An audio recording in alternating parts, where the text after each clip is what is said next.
Assalamualaikum warahmatullahi wabarakatuh. Selamat pagi anak-anak. Kali ini saya akan membawakan materi tentang masalah ekonomi dalam sistem ekonomi. Tapi sebelumnya saya berharap anak-anak selalu sehat meskipun kita semua dalam keadaan yang dikepung oleh pandemi COVID-19. Tapi tidak menyurutkan kita untuk tetap belajar.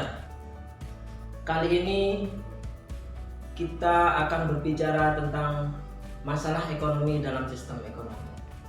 Saya harapkan dengan acara meskipun pembelajaran dalam daring ini tetap kita berbagi informasi pengetahuan dalam koridor pendidikan yang sekiranya kita tidak terputus untuk terus berinteraksi dalam ilmu pengetahuan. Untuk kali ini masalah ekonomi dalam sistem ekonomi, peserta didik diharapkan dapat menganalisis masalah ekonomi dalam sistem ekonomi serta menyajikan hasil analisis ekonomi dalam sistem ekonomi dengan penuh tanggung jawab, bekerja keras, toleransi, dan bekerja sama. Sistem ekonomi, mungkin dalam benak anak-anak akan berpikir, apa sih sistem ekonomi? Sistem ekonomi adalah sekumpulan komponen atau unsur-unsur yang terdiri dari unit-unit dan agen-agen ekonomi serta lembaga-lembaga ekonomi yang terkait, berinteraksi, saling menopang dan saling mempengaruhi. Ada beberapa sistem ekonomi, ada 5. Nomor 1, sistem ekonomi tradisional. Nomor 2, sistem ekonomi sosialis. Nomor 3, sistem ekonomi liberal. Nomor 4, sistem ekonomi campuran. Dan nomor 5, sistem ekonomi demokrasi. Kita bahas satu persatu apa yang dimaksud dengan sistem ekonomi tradisional. Sebelumnya kita harus mengenal ciri-ciri dari sistem ekonomi tradisional. Nomor 1, tidak adanya pembagian kerja. Dalam sistem ekonomi tradisional itu namanya juga tradisional. Tidak ada pembagian kerja, tugas pokok, fungsi, tidak ada. Nomor 2, pertukaran dengan sistem barter. Jadi sekarang masih ada di lingkungan kita, masih ada namanya sistem barter, masih ada. Nomor 3, jenis produksi ditentukan masih sesuai dengan kebutuhan. Jika penduduk itu membutuhkan sesuatu, dia menciptakan, dia membuat sendiri. Nomor 4, hubungan masyarakat bersifat kekeluargaan, jadi terbatas. Ada klaster kecil di sana untuk memenuhi kebutuhannya. Hubungan masyarakat masih kekeluargaan. Nomor 5, bertumpu pada sektor agraris atau pertanian. Jadi itu tumpuan utama. Nomor 6, keadaan masyarakatnya masih statis, tradisional, dan masih dikatakan miskin. Kebaikan, ada keburukan dari sistem tradisional. Kebaikannya kebaikan dari sistem ekonomi tradisional. Nomor 1, setiap masyarakat termotivasi untuk menjadi produsen. Karena apa? Karena kebutuhannya harus terpenuhi oleh dirinya sendiri. Nomor 2, produksi tidak ditujukan untuk mencari keuntungan. Ini yang paling penting, tidak mencari keuntungan, untuk memenuhi kebutuhan. Nomor 3, dengan sistem pertukaran barter, barang dengan barang, masyarakat cenderung bertindak jujur. Dia akan saling mengukur kebutuhan, dia menukar apa dengan menukar apa, dia sudah tahu ukurannya, jujur. Namun di balik kebaikan itu ada juga keburukan dari sistem ekonomi tradisional. Nomor 1, tidak adanya kerjasama antara individu atau masyarakat. Nomor 2, sulit mempertemukan kedua belah pihak yang saling membutuhkan. Jadi sulit, misalnya si A membutuhkan beras, si B membutuhkan daging, sulit mempertemukannya. Karena apa? Harus sama-sama cocok pertukaran itu. Keburukan nomor 3, jenis dan jumlah barang yang diproduksi serta tidak mencukupi kebutuhan. Sering tidak mencukupi kebutuhan. Karena dia biasanya hanya menciptakan barang untuk kebutuhannya sendiri. Nomor 4, sulit menetapkan ukuran dari barang yang diproduksinya. Sekarang kita masuk dalam sistem ekonomi sosialis. Ciri-cirinya: 1, perencanaan disusun dan oleh pemerintah pusat.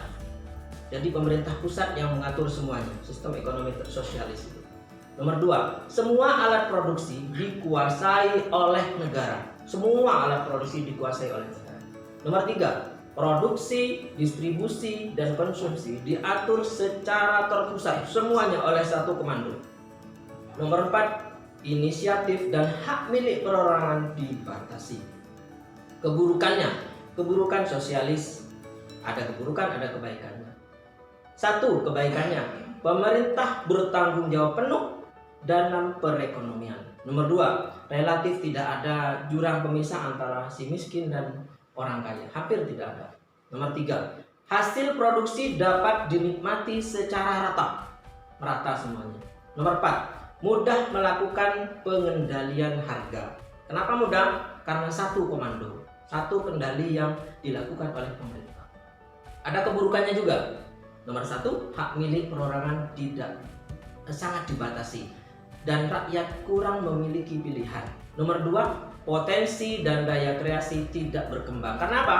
Karena pemerintah membatasi ruang geraknya. 3, tidak terdapat kebebasan individu. Sekarang kita masuk pada sistem ekonomi liberal. Ciri-cirinya sistem ekonomi liberal. Nomor 1, hak milik alat produksi di tangan perorangan. Siapa punya modal, dia memiliki. 2, harga barang ditentukan oleh permintaan dan penawaran di pasar. Jadi ditentukan oleh pasar. 3, adanya persaingan bebas. 4, tidak ada campur tangan pemerintah dalam perekonomian. 5, modal pemegang peran penting. Jadi modal yang memegang peranan penting dalam sistem ekonomi liberal. Nomor 6, terbuka kesempatan bagi individu untuk mengejar keuntungan. Yang berikutnya tentang keburukan dan kebaikan dari sistem ekonomi liberal. Kebaikannya: 1, dapat meningkatkan efisiensi dan kualitas barang yang diproduksi. 3, terdorong untuk mengejar kemakmuran bagi dirinya sendiri, keuntungan pribadi yang menjadi utama. Nomor 3, setiap orang atau pengusaha termotivasi mencari keuntungan.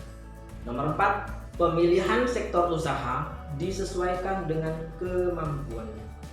Ada keburukannya. 1, menimbulkan persaingan tidak sehat. Kenapa menimbulkan persaingan tidak sehat? Karena modal yang menentukan.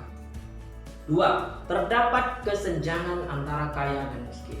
Jadi semakin banyak modal, dia akan semakin besar menguasai alat produksi. 3, menimbulkan monopoli. Monopoli ini jelek sebenarnya. Monopoli jelek bagi masyarakat. Dan ini yang paling dijaga oleh pemerintah. Nomor 4, terdapat eksploitasi sumber daya manusia. Nomor 5, pemanfaatan sumber daya alam yang sering tidak memperhatikan kelestarian lingkungan. Sistem ekonomi campuran. Ada beberapa ciri-ciri sistem ekonomi campuran. Adanya campur tangan pemerintah dalam perekonomian. 2, tidak pihak swasta ikut berperan dalam kegiatan perekonomian. Yang berikutnya,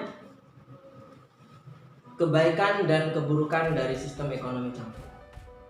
1, sektor ekonomi pemerintah dan swasta terpisah secara jelas. 2, fluktuasi harga barang dapat lebih terkendali. 3, hak milik perorangan diakui oleh pemerintah. Adapun keburukan dari sistem ekonomi ini, nomor 1, jika peranan pemerintah mendominasi akan timbul etatisme. Nomor 2, jika peranan swasta mendominasi akan timbul monopoli yang merugikan masyarakat. Dan yang terakhir yaitu sistem ekonomi demokrasi. Ada 2 ciri, negatif dan positif. Yang ciri-ciri positif: 1, perekonomian disusun sebagai usaha bersama berdasarkan asas kekeluargaan. 2, cabang produksi yang penting bagi negara dan dikuasai hajat hidup orang banyak dikuasai oleh negara. Nomor 3, bumi dan air dan kekayaan alam yang terkandung di dalamnya dikuasai oleh negara dan dipergunakan untuk sebesar-besarnya kemakmuran. Nomor 4, sumber kekayaan dan keuangan negara digunakan dengan permufakatan lembaga-lembaga perwakilan rakyat. dan pengawasan terhadap kebijaksanaan ada pada lembaga-lembaga perwakilan rakyat. 5. Warga negara memiliki kebebasan dalam memilih pekerjaan yang dikehendaki serta mempunyai hak akan pekerjaan dan penghidupan yang layak. Nomor 6. Hak milik perorangan diakui dan pemanfaatannya tidak boleh bertentangan dengan kepentingan masyarakat. Nomor 7. Potensi, inisiatif, dan gaya kreasi setiap warga negara berkembang sepenuhnya dalam batas-batas yang tidak merugikan kepentingan umum. Nomor 8. Ada ciri-ciri negatif. Ada ciri-ciri negatif dari sistem ekonomi demokrasi. 1. Sistem free trade liberalisme, yaitu yang menemukan eksploitasi terhadap manusia dan bangsa lain. Nomor 2. Sistem etatisme, yaitu negara serta aparatur ekonomi bersifat dominan, mendesak dan mematikan potensi dan daya kreasi unit ekonomi di luar sektor. Nomor 3. Monopoli, yaitu pemusatan kekuasaan ekonomi pada suatu kelompok. Mungkin sampai di sini pemaparan materi tentang sistem ekonomi, masalah ekonomi dalam sistem ekonomi ini. Saya harapkan anak-anak bisa memahami lebih jauh, dan bahkan silahkan mencari referensi lain di luar untuk lebih memperkaya kemampuan diri kalian. Saya ucapkan terima kasih. Wassalamualaikum warahmatullahi wabarakatuh.